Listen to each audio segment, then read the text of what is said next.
Ito ay rated SPG. Striktong patnubay at gabay ng magulang ang kailangan. Maaaring may masiselang tema, lengguwahe, karahasan, sexual, horror o droga na hindi angkop sa mga... Nagkaroon nga ng maliit na selebrasyon sa resort nga nito nila Mayumi dahil napagtagumpayan na nga nilang patalsikin itong si Soraya at si Angela sa resort.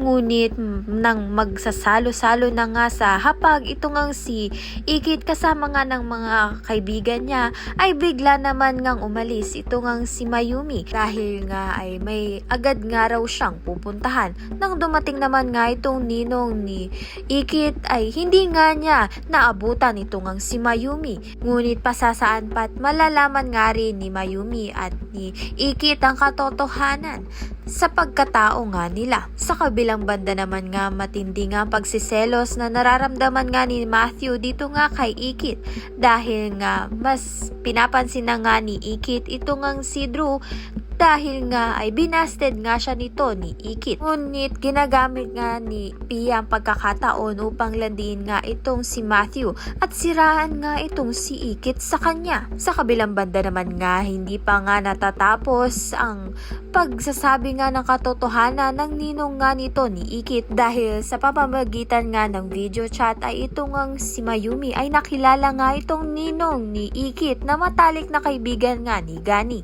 Kaya naman nga dito na nga nila matutuklasan na ito ngang si Ikit ay si Emily, ang nawawalang anak nga nito ni Mayumi. Kaya naman nga't yan na diba pa ang dapat nating pakaabangan. Maraming salamat sa iyong panonood.